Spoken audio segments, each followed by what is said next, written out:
Hello, sir. Good morning. How's it going?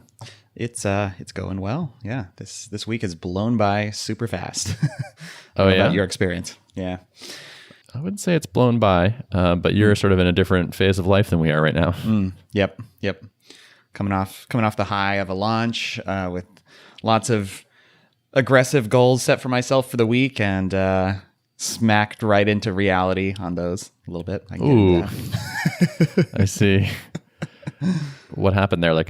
You have the beauty of like a small code base, which I Yes. remember and envy. Yes. Yes. But I'm curious, what do you feel like is slowing you down, or what's it been like? Well, so I don't even feel like it's necessarily that I've been slowed down. So coming out of last week, said I want by the end of this week to be using it myself. And if I'm booking any meetings with people, I want to share my own Mighty Cow link. I probably should have wrapped my arms around the scope of that a little bit better before putting a stake in the ground on that. Because it just things started kind of adding up on that. I realized I wanted at least kind of a bare minimum ability to cancel a scheduled event. I didn't want it to just be it's booked and now if you need to change it, we have to email. I want there to be some of that workflow built in.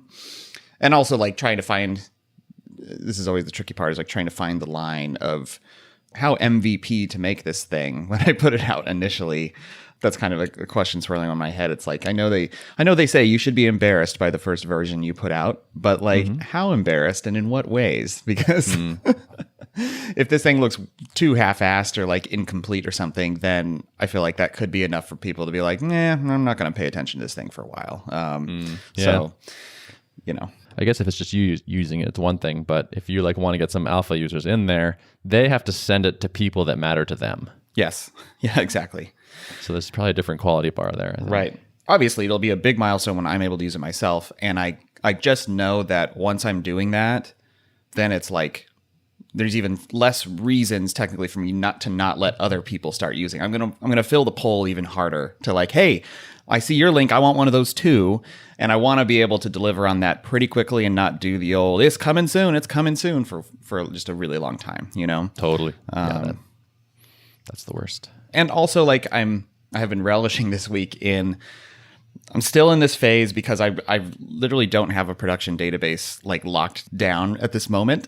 so I'm doing something that you can only do when you're in early stages of a product, pre-production release with one person working on it. And that's I will just happily reset my database frequently. And instead of letting migrations pile up where I'm constantly adding and mutating things in this ever long progression of database migrations, I can just take a step back, nuke a table, completely rework it, rename stuff if it doesn't make sense anymore. And when the clay is still wet, that's a very nice, productive place to be. And I'm already picturing once I ship this thing officially, then you're just doing, you're doing construction on a highway that already has cars on it. So it becomes that much more cumbersome. Competing pulls there. Yeah. So what's blocking you from using it with other people so far? So the basic cancellation flow was the big piece that I was. Okay. Yeah. I think you should ship it anyway. Ship it anyway. Yeah. Cancellation coming soon. It's. Yeah, and the other piece I think is that I'm going to ship without is the ability for someone to overlay their calendar, which it's going to be a really important part of the flow, but that will require Google approval. And that was my second item this week, was to initiate that process, which, hasn't happened yet, but there's still hours today left on Friday, because that involves, I'm requesting access to, I think they call them restricted scopes, not the highest level of restriction, like the Gmail and Google Drive stuff, but calendar is in this kind of second tier. And you have to submit a video, demo walking through how exactly the user initiates it through your product and how you're using it. And you upload it to YouTube and then you submit that with your application. So there's there's a whole thing to it that I just got to do. But before that, there's basically impossible to get. There's a way to let in a limited number of people granting OAuth access, but it's red flags everywhere. Danger, danger. Are you sure you want to do this? So it's not even really a great limited beta way to do it, you kind of need the full approval. Yeah. Okay. Gotcha. So it sounds like the Google thing is worth like getting submitted ASAP, right? Because you have no idea how long that'll take. Exactly. Yeah. I'm at their mercy on that. Okay. The cancellation thing is like, to me, seems like a nice to have. Like I schedule a fair amount of meetings with people, and most of the time they don't get canceled. Yeah, that's true. And sometimes they'll cancel, but like they just say like, how about we do this time instead, and we just move it. It's fine. Yeah. Yeah. It's now Friday, so probably won't be like like I'll give myself today and then maybe a little time on the weekend or something to just tie that up, since I've already basically almost done with the cancellation flow, so I might as well just tie that up, and then hopefully next week can check off the dog food milestone. Nice. Yeah, sounds great. Yeah, I want to just keep making you move faster than you're comfortable with, I guess. I feel like you need friends that push you a little harder than you're like, push you in the areas that make you a little uncomfortable. Yeah. I mean, I'm pretty self-motivated. I like to think, that like I put a lot of pressure on myself for sure. Like, okay, I'm feeling pretty good this morning, but yesterday was just super tough because I set these aggressive goals. I was like, I have to initiate the process, have to dog food. And I also I had an item on that of like, I want to do something to keep the list warm this week.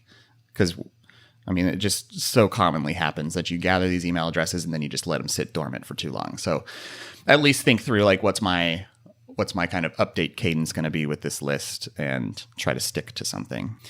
And I don't know. Yeah. It's like kind of in the slog of like trying to bring this, dog fooding milestone to completion the best that I can, and like having to still design some intricate UI pieces, like really pay attention to the craftsmanship of it, but then also trying to move at like lightning speed, and what can I cut out of the scope, and so like feeling the tension of that.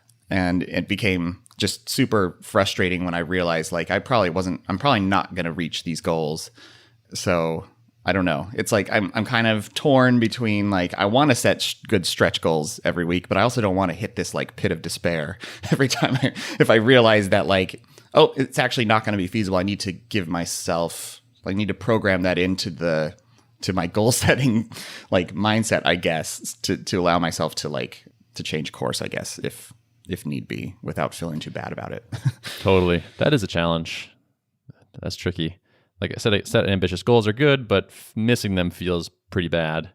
But maybe that's a good motivation to cut scope. But then there's a lot of competing things pulling in different directions here, I think.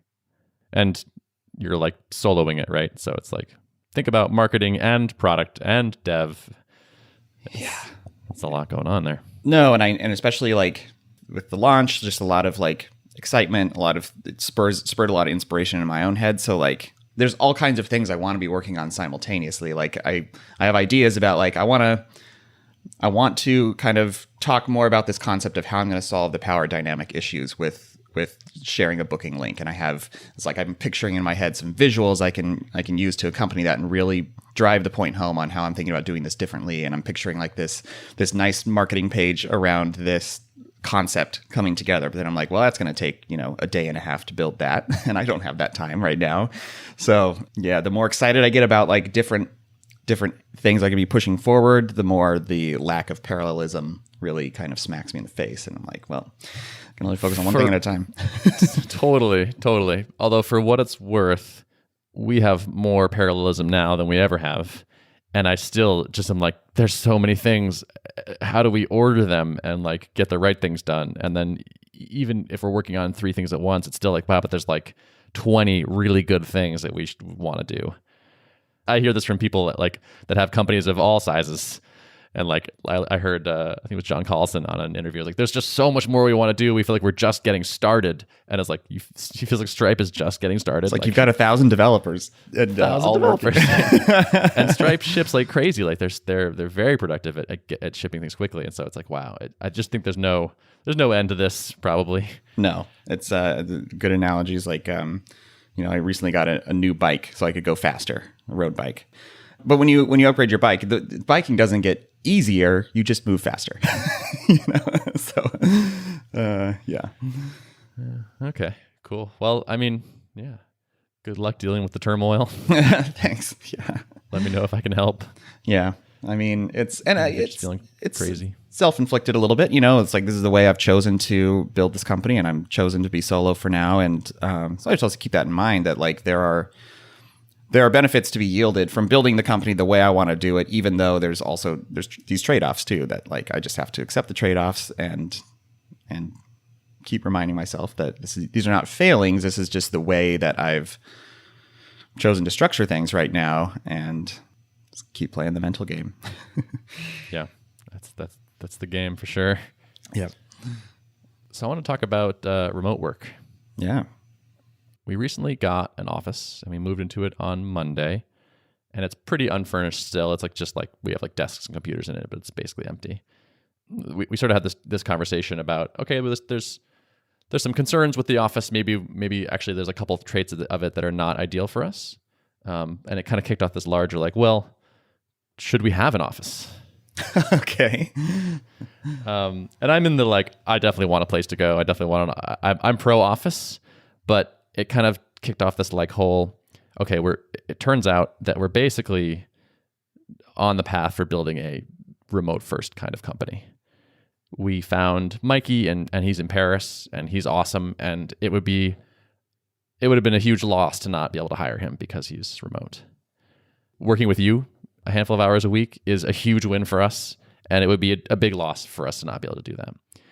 If you want to set the bar really high and hire world-class people, well, you have to look at the world. This is not my ideal, like, because I'm very FaceTime-y, extroverty, in person kind of. That's where I get my most energy from. But at the same time, I want to build a really great company and like a really great product. And so it's like, okay, I think I kind of have to accept that this is the way you get the best people. I think a thing that kind of helps me deal with that is like, okay, well, if we can work in person, if I can work in person with Spencer and Joel, at least most of the time, then it's like, okay, so we have we're sort of remote and distributed, but I have people around me, and I can have those conversations and such. We just kind of had this like philosophical question where it's like, we're building, a bunch of our people are remote. It's likely that a good number of them the future hires will be remote. We make a tool for remote people, for people when they're working remotely. Maybe not, maybe they're in the same office, but probably mostly they're remote. Are we not like dog fooding enough? Is there a dog food concern? And then also, is there a like inevitable power imbalance communication challenge with the founders being together, but everybody else not being? I mean, it's probably ideal if you're going to be hybrid, in person and remote. Like a kind of nice dividing line is like, well, the founders are all in the same city. They go into an office together, but the rest of the team is distributed. Like that's kind of nice. If it has to be that way, that's kind of a nice delineation, as opposed to like half the engineering team is also, well, I guess they're on the engineering team, but they're also founders. Like it's kind of it's a little bit different than just being an ordinary engineer on the engineering team. So like, I don't know, that feels like a decent way. If there's going to be some people in an office together, only like it being the founders feels okay, but also, yeah, it's like, that's one of the trickiest parts, is figuring out how to give everyone the same fair experience, and like benefit from all the knowledge sharing that they're missing out on, from Totally. in-person interactions. Right. It requires discipline from us, right? We can't just like have a conversation and then forget that we decided on something and then not write it up somewhere, not communicate it with the right people. There's like just no like sort of information dispersal via osmosis. And that, I think, breaks down anyway when you hit a certain size, right? Like seems like around 10 to 12 people, you sort of need to have these more explicit communication chains and strategies. Otherwise, like even if you're all in the same place, you're going to start missing stuff. Yes. This is definitely like I experienced that totally at Drip. Like when we got to the point, especially pre-acquisition, everything was easy. We sat in the same room together. We went to lunch together. Okay. Everyone was in person. Well, actually, not everybody. By the end, we had a few people who were remote, and so we were already started to struggle with it a little bit, but we were still really small, and most conversations happened in general in Slack, and like it was just like still manageable enough where like pretty much everybody could be in the loop on most communications. And we did end up using a lot of, well, at the time we were using Slack, and we ended up using a lot of Slack, even to ping each other, even if we happened to be in the same office at the same time. We would sometimes just post stuff there for paper trail and to make sure everyone was in the loop. But post acquisition, I mean, it just became a whole different set of problems because now we had kind of multiple sub teams of engineers and realized how much information was siloed in the minds of kind of the people who were kind of primarily in charge of this area. And then pair programming became one of the big strategies for getting knowledge shared around. I mean, partly it was to get people, for the other benefits of pairing, like writing high quality code together, but also like, no, we're going to pair so that I can make sure you're learning about this area of the code base that maybe you haven't touched before. And so that became like that's why that was one of the main reasons for kind of building it into our process, was just to make sure that stuff was not getting siloed. Interesting. Yeah. So it kind of, to me, this is almost like it almost makes me feel a little bit better, which is like, we're going to have to solve these communication problems anyway, most likely, assuming we keep growing, which it seems like will happen. The whole, like, we can just all be in a room and talk about stuff doesn't work for that long anyway. We didn't invent a new problem, really. We have to deal with a certain problem earlier than we would otherwise, but that's fine. That's we get some very strong benefits because of it, which is the access to people that are remote. It's interesting dealing with these challenges. Like, so Spencer he prefers to be remote. He likes his home setup. He likes working from, like, his family has a place in Maine. He likes working from there. He's like, I don't need an office. He's like, if I see you guys, occasionally, it's great. Let's hang out. Let's work out, whatever. Whereas I'm like, just for me, like, even just having like Joel 12 feet away from me or someone I'm working with also working just puts me in the right mindset. And like talking to somebody over lunch and, going for a walk and getting coffee, like that stuff like really keeps me like happy and energized. So like we're kind of on the opposite ends of the spectrum. It's just challenging, like having humans with different needs and desires, and like how do we come up with a thing that works for all of us so we're all equally happy / unhappy. Right. Yeah. You've now had a healthy dose of fully remote for a while via pandemic, right? And this is something I remember we've talked about this since the inception of Tuple. Like you wanted to be in the same city as your co-founders. You wanted to be able to have FaceTime. And that was one of the important things for you in like figuring out how to structure, your company. Like you have choice about this, and this was a deliberate choice. So like you said, I mean, what's really good for you may not be really good for the rest of the team. So it's figuring out the balance of that. It sounds to me like it's still worth having an office, even if not all of you are in there all the time, but so that, you can kind of get that nice balance. Yeah, after a pretty lengthy discussion, that's kind of where we ended up. Is like we should have a place that we can go to that's not our houses, that we can go and work from and meet up in. But maybe we're not there all the time. It's not like we're every day we're there all day. And actually, we already kind of do that. Like even when we were working from Joel's, like every time I record this podcast, I record it from my house and then I go in. And sometimes I'll have a couple calls around it, and so I'll say, okay, I have 3 calls on today. I'll be in at like noon or 1 or something. And so we're already kind of doing that, and I think that's just where we're going to end up. It's like Spencer pairs with Mikey a lot right now, who's in Paris, so they start their day earlier, or Spencer does. So it's like he's pairing from 7 to whatever, and then when he's done with that, he comes over and we hang out and have lunch, or eventually someday go to the climbing gym. Yep. And that works for me. Like I don't need the full everyone's together sitting in the same room all the time. If I get like kind of a dose of people at some point during the day, I'm usually pretty good. Yeah. I still really loved that the 3 days in the office, 2 days remote, or flip flopped, 2 days in the office, 3 days remote. That felt like a really healthy balance that we had for a while at Drip. So you did 3 in, 2 off usually? Was that was the typical kind of cadence we got into. Yeah. And would you and Rob like sync your days, or was it just like independent? I think we got to the point where I believe we were trying to overlap. We were making the goal of overlapping at least 2 days with everybody. So like, I was trying to make sure I was aligning my days with the engineers because we were working most closely together. And then me and Rob, we would try to be in like at least overlapping 2 days. I think that's kind of where we landed. Like we all tried to do one day where we were all in. So I think we kind of landed on like Fridays. Everyone's in Friday and we would go to lunch together. And interesting. The whole team would be in on Friday. Yeah. Interesting. Okay. So sync up one day, and then the others were kind of like, oh yeah, whatever works well for your schedule, and yeah. Sounds pretty sensible. Yeah, I like the idea of kind of hybrid approaches in life a lot of the time. Like the extremes are usually not optimal, and if you can move the dial a little bit to somewhere more towards the middle, it's often Yep. the right balance. Yep. One or two people on our team actually came in every day. Like they just were like, "Yep, I don't work well from home, so I just want to come in," and that was totally fine. So Nice. Yeah, I think having that flexibility so that people can do their own thing is good. We had another topic that sort of came up was like, well, if I prefer working in person more, maybe the people that I hire and work with most closely are like we try to find people in Boston, like maybe sales/marketing or product management or something like that we try to optimize for locality if possible.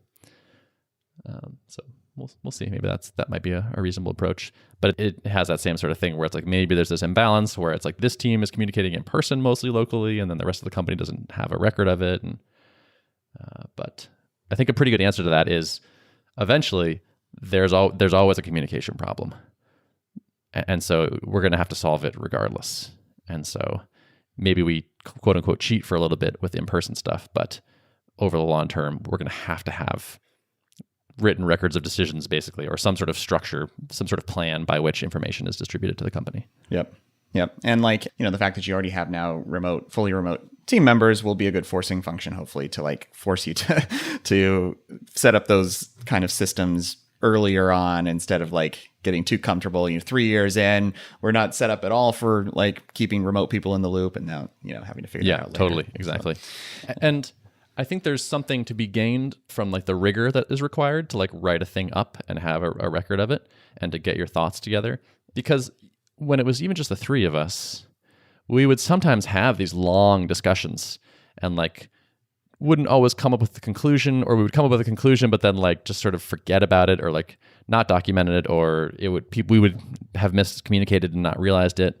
And so like, it's not even like it's not even like a panacea to like be able to talk in person and like hash stuff out, because sometimes it's just like I would sometimes just literally forget. They'd be like, "Didn't we agree that we were going to do X?" And I go, "Did we agree that?" And it's just like, yeah, some kind of habit of like because for me, I had a ton of value from being in person with another engineer solving a hard problem on a whiteboard. Yeah. And it's really hard. I mean, some people really kind of are dismissive of that, but like I think whiteboard time is really hard to replicate any other way.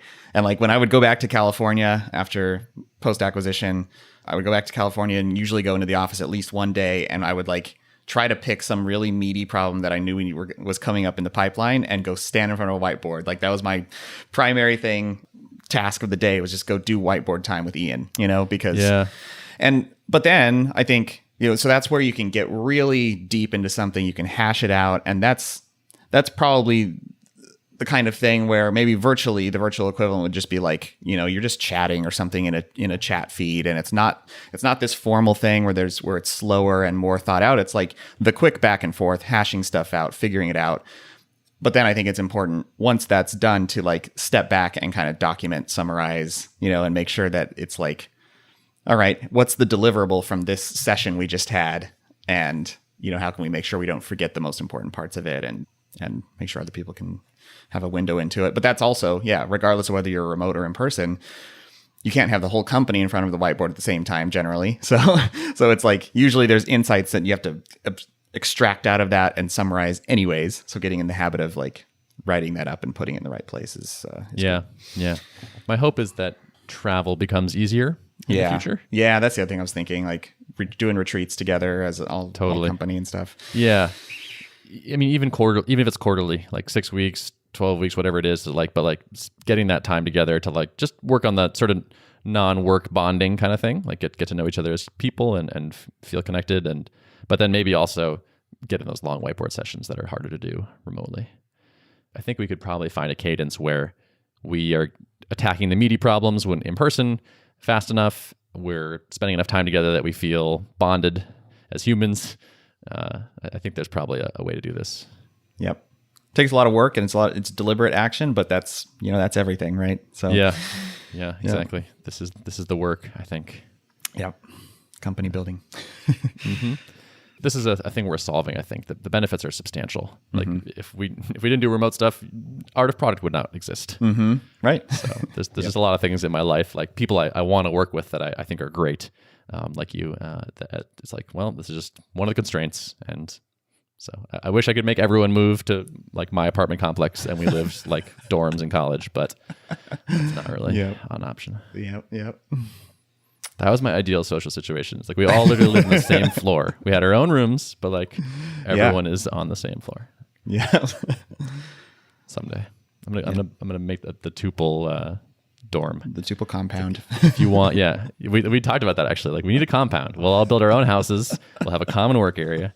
That'd be my ideal. That'd be pretty sweet, so actually. Good. Yeah. Yeah, and then we'll have like subsidized housing. It's like, all right, if you want to move to the compound, you can just live here for free. Pretty good perk. It's like a healthier version of what Google's trying to do, right? Where they just try to convince everyone to come to the Google compound and never leave. Yeah, right. It's sounding a little culty, but whatever. The irony of bringing everyone together to work on an app that lets you work remotely. Yeah. I always found it ironic too that like Slack was like not a remote company at all. I know. Until it's like having to learn how to do this. And it's like, you guys are building the tooling that most remote companies are using. How are you? They must have a massive blind spot. I mean, yeah, I don't know. Yeah. I guess really good product management can make up for that. Maybe. Yeah. That's true. But I think I found a coach I like, by the way. Oh, yeah. An executive coach. An executive coach. We're not officially just like started working together yet, but I've had a number of calls with coaches, none of whom were like an obvious yes to me. And then I got a recommendation from one of our advisors, a very glowing recommendation, and I scheduled a call with this person, and she was awesome. I just felt like very different breath of fresh air, just like the right kind of vibe. As everything just like kind of pointed to yes in my mind. So we're figuring out what the exact like schedule and engagement is going to look like, but I think I found the one. Awesome. That's good. Can you give like rough numbers at least on what it's going to cost you? Do you have an idea of that, or is that still? I don't know if I should publish that. Like I don't like. I should maybe. I don't know if I should keep her anonymous or keep her rate. Like yeah. It's kind of. I don't know. I'm gonna ask her if I can mention her by name, but I probably won't talk about cost just yet. Okay. Yeah. Or maybe ever. But it seems. And I also reasonable. Don't even know. No. I heard what my friend is paying, but I don't know what her current rates are. Maybe he's grandfathered or something. So TBD. All right. Not cheap like most of these. Yeah. But I honestly think the right person is, you can justify a pretty hefty fee. So that's exciting. Yeah, it'd be good to have somebody in my corner.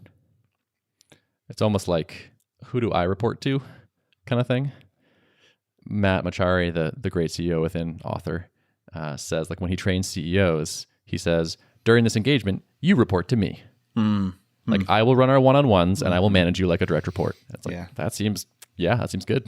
Yeah, no, that's good. I mean, it's like in the best masterminds I've been a part of, there's always someone who's like beyond my skills. And then ideally someone who has, is a little bit earlier on. So you can like both help provide wisdom to someone who's earlier than you, and then also like get pulled up by someone who has more experience. So I think it's important to have that kind of thing in your life for sure. Totally. And also just someone, I told her like one of my goals is just like to have someone who will like, kick my ass on things. Yeah.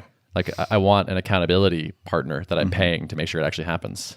It's like, Ben, you said that you were going to meditate 3 times this week, and you promised to email me when you did. And where are these emails? What's going on? How do we get you back on track? Like just somebody that's going to do that kind of thing. And I was like, are you down for that kind of stuff? She's like, oh yeah, I don't mind beating you up from time to time. Nice. Like, great. I want that. You need kind of a tough. I need a little bit of a tough person. Mm-hmm. Well, good. I'm curious to hear how this unfolds as you start it. Yeah, me too. We had a funny moment the other day, and I tweeted about this where like Joel sent me an invitation for the Q3 budget meeting. Bring your TPS reports and yeah, it was just so funny to me. I was like, wow, like I actually am excited about this meeting. Like I think like it's going to be cool to like say, okay, there's this much money. Where do we want to invest it? I think that would be like very energizing, actually. And I'm glad we're being intentional about it. But also, it's just funny. It just feels like, wow, like we were in your bedroom, like just a few months ago, even like just the three of us just hacking away on this little app we made, and now it's feeling more and more like, you know, a company is happening. Mm-hmm. Q3 like it used to just be the product. It was like, what is Tuple? Well, it's these two repositories that we were working on, and like just we spend all our time there, and all we're trying to do is, you know, make those bits of code better. Yep. And now it's like, well, I met with the accountant and he recommends we allocate the budget this way, so let's get together and agree on our strategic investments for Q3. Like, oh my God. Wow. Does everyone on the team kind of enjoy those aspects evenly, or is any of you like, oh, I can't stand any of this business part of it, leave me out of it? Well, I think Joel has the most appetite for it, or maybe just like the most interest in making sure we're not being stupid about things. He's got like maybe the highest concern level around that. I am very fast and loose with this kind of thing. My nature would be to be that way. It's kind of like, well, like, you know, we got to make the business work. We got to make the product great, and like having the right terms and conditions, whatever. Like, no one's going to sue us. Having the right employment agreements, whatever. No one's going to sue it. But like, you know, that's not really true. I'm not saying that my approach is the correct one. I think Spencer and I are kind of like not particularly interested in that sort of thing, but Joel rightfully cares about protecting the downside and such. Yep. That's good. Yeah. So I think that's it for me. Cool. Good updates. Yeah, good stuff. Yeah. Excited to see when dog food time happens. Yes. That'll be good. Good first milestone. I will feel very relieved when I get to that milestone. All this kind of, and that's where it's this week has just felt like it's gone by super fast. I mean, one way to ensure it feels like it goes by fast is set aggressive goals, and yep. Well, if you're just chunking stuff out and like getting it done, then I mean, I think you'll be there. Yep. Cool. All right, wrap it. Let's wrap it. Notes of the show. Notes of the show can be found at artofproductpodcast.com. Thanks for listening. See you.